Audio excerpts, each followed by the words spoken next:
Albert Breer, Monday morning quarterback, covered the NFL for a long time. He's been to 17 training camps so far. So I watched the Bears, Kansas City. I watched Mahomes. Was it Bears Kansas City or Bears Atlanta? Was it Bears Kansas City? Yeah, it was Bears Kansas City. That's the game. I can remember watched. The red just engulfing Justin Fields in the one play. That's right. So I watched a little bit. I watched the first couple series of that game, and I saw Mahomes played. What is he doing? Is he doing anything different this year without Tyreek Hill with his teammates? Yeah, I mean, I think like one of the main things that they're looking for him is just, growth as a player. And they saw it at the end of last year. Really the opponents attack the Chiefs a little bit differently. This is a trend across the NFL where more teams are playing too high. And for Mahomes, what that meant is, instead of going on 4, 5, 6 play drives, they were challenging him to go on 10 and 12 and 14 play drives. That's something I've talked to him a couple times about over the course of the offseason. It just forced him to become a more efficient passer, forced him to become less jittery in the pocket. And so, he's evolving as a player. That's one thing. They want him to play point guard a little bit more than two guard back there. Yeah. And I think that's going to make his game more sustainable over the years. So they've seen that growth. And then I think the other thing is, he is actually, I believe, the third longest tenured guy on the team, which is insane to think about, right? Yeah. But, I mean, he has been there longer than almost anybody else. And so now, he's taking on that leadership role. And in fact, and I don't know how much is really even out there, Colin, but Andy Reid took the first 2 weeks of their offseason program in April and basically gave them to Mahomes and said, you take the skill position players down to Texas. You can't do on-field work in Kansas City because of the rules.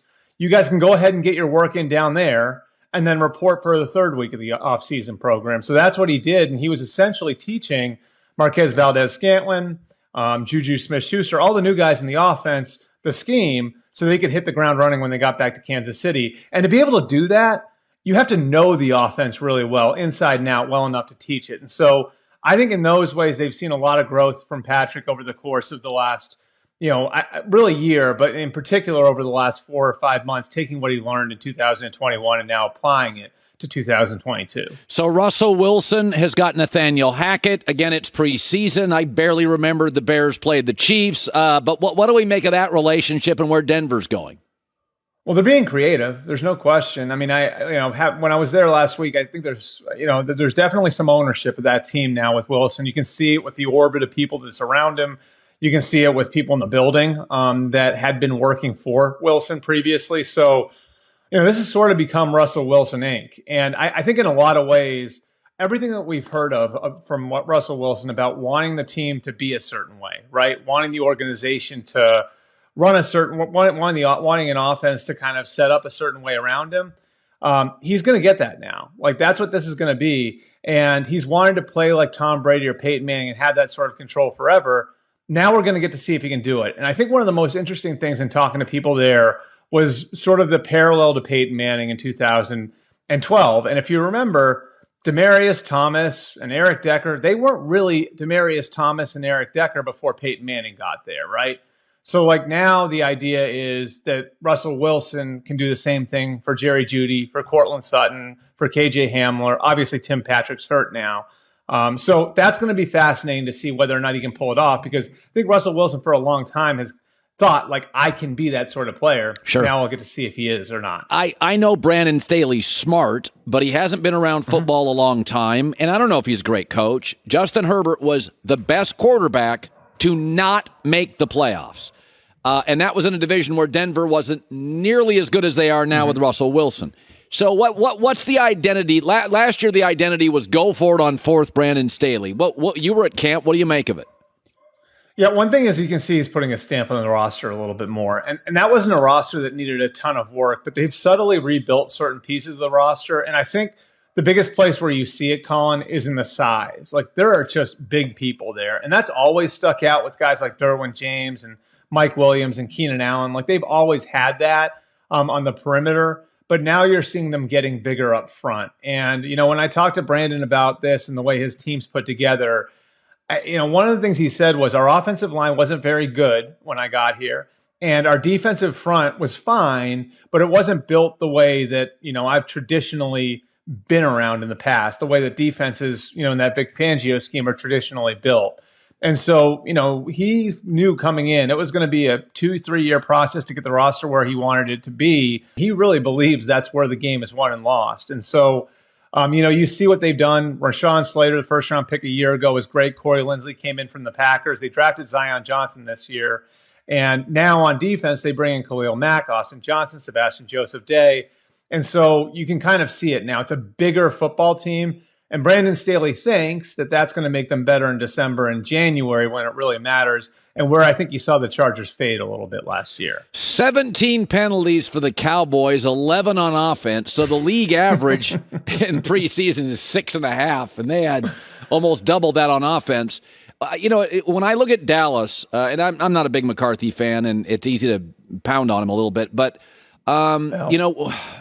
this offensive line 3 years ago was arguably the best in the league. And when he got here a couple years ago, they had really above-average weapons. If CeeDee Lamb missed a game, I don't know who you throw to. I don't know. When I look at that offense, I think they're an injury to a Zach Martin or a CeeDee Lamb from being incredibly uneven and thin. What do you make of it? Yeah, I'm concerned too. I mean, you look early in the year, right? Like, so does Tyron Smith make it to the opener? Does Zach Martin make it to the opener? Is Tyler Smith, their first round pick out of Tulsa, is he ready to start, week one? And then at the skill positions, they've got a couple guys hurt, Michael Gallup and James Washington, both those guys. I mean, are those guys going to be playing in September? If they are they going to be close to capacity? And the other thing is, I don't think that CeeDee Lamb has really popped at camp the way that he did a year ago. And so, you add all of that together, and it's one of those situations to me, Colin, where I think September and October could sort of define where the team goes. And are they going to be able to tread water to a point where they get healthier, where their young players are a little bit more seasoned? That, to me, is the big question. And, I mean, you look at the way that the first preseason game went, not exactly killing the narratives from the end of last year and the way the playoffs went for them, right? Yeah. So, I think September is critical for them. You can't say that about every team that was in the playoffs last year, but I think they're one where you can circle them and you can say, if September doesn't go well, this thing could unravel. And it's really on a few guys, again, your Tyron Smiths, your Zach Martins, your CeeDee Lambs, to carry the flag early on, whether that means taking another step developmentally or just staying healthy. By the way, he's been to 17 camps so far. Who just off the top of your head, I had some general observations. I still swear the Colts always feel like they need one more wide receiver, and the Steelers always stumble into another great one. I don't know if you've been to the Steelers camp, but I will say this. I thought Kenny Pickett looked really comfortable. I don't know if he's great. Yeah. But I watched them and I thought, well, they found another star receiver out of the first round. That's what the Steelers do. Right. What do you make of him? Does he have a shot to start if he plays well the rest of the preseason? I mean, history tells us that he's going to play at some point. I mean, that's just the way the last 13, 14 years in the NFL has gone. The first-round quarterbacks make it onto the field. I still think week one there's a belief in Mitch Trubisky. The issue with Kenny Pickett right now is, I'm starting to get the feeling that this guy doesn't practice as well as he plays, and he's just better when the lights come on. Yeah. And he's had bumps in practice, but I mean, you can see, look at him physically. He kind of comes off as that sort of guy, where he just has really good feel for the game. Yeah. And when the bullets are live, he's better. He's really good at reacting, in game situations. I think that's sort of who he was at Pitt. That's what his reputation was. And so that's what's difficult about it, Colin, is can you give a guy like that the job, right? Based on a few series and a couple preseason games, right? If the guy hasn't been better than Mitch Trubisky in practice day to day, can you sell your locker room on it? And that's why I think Trubisky's probably the starter here. As for George Pickens, there's no doubt about his ability. This guy, and I'm sure you know it, having followed him at Georgia, would have been a top 10 pick if it weren't for the off-field questions and the injuries. Right. I mean, this guy is considered one of the best talents to come into the league at the position in a while. The question was always, can you control him off the field? And now can you keep him healthy after he had the ACL? And you look at some of the personalities that Mike Tomlin over the years has had come through that room. Yeah. Whether it's Antonio Brown, Martavius Bryant, Emmanuel Sanders was eccentric, not a bad guy, but eccentric, Mike Wallace. And it just feels like George Pickens went to the exact right place, because I don't know that every place would be equipped to deal with him. But going where he went, I mean, you could certainly see some of those superstar qualities everybody saw at Georgia coming out. Yeah, my takeaway watching him is, do we understand how good that Georgia football team was? Because we're talking about their defense, and I'm like, I've seen their defensive guys. It's incredible how good they are. Their guys are all coming in preseason and crushing. Colin, I'm telling you, like, you look at the Packers defense, right? Like, and I was there.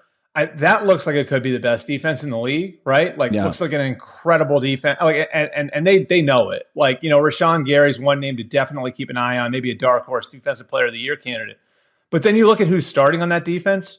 It's 3 guys from Georgia over the last 2 years, and Eric Stokes, Quay Walker, and Devontae Wyatt. So you're seeing these Georgia guys all over the league. And I mean, it's pretty clear how good that defense was. In fact, I was at one camp where a general manager said to me, and this is going to sound crazy, but he said, you will never see that amount of talent on an NFL defense that you saw at Georgia last year. He's like, the difference is they were only 20, 21 years old, right? But just as far as a collection of talent, you won't see that in the NFL because you can't amass that level of talent.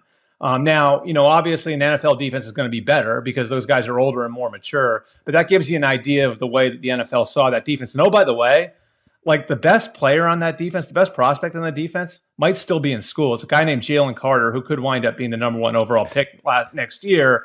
And they probably have a top 10 corner coming back in Keely Ringo too. So just an absurd amount of talent there. Yeah.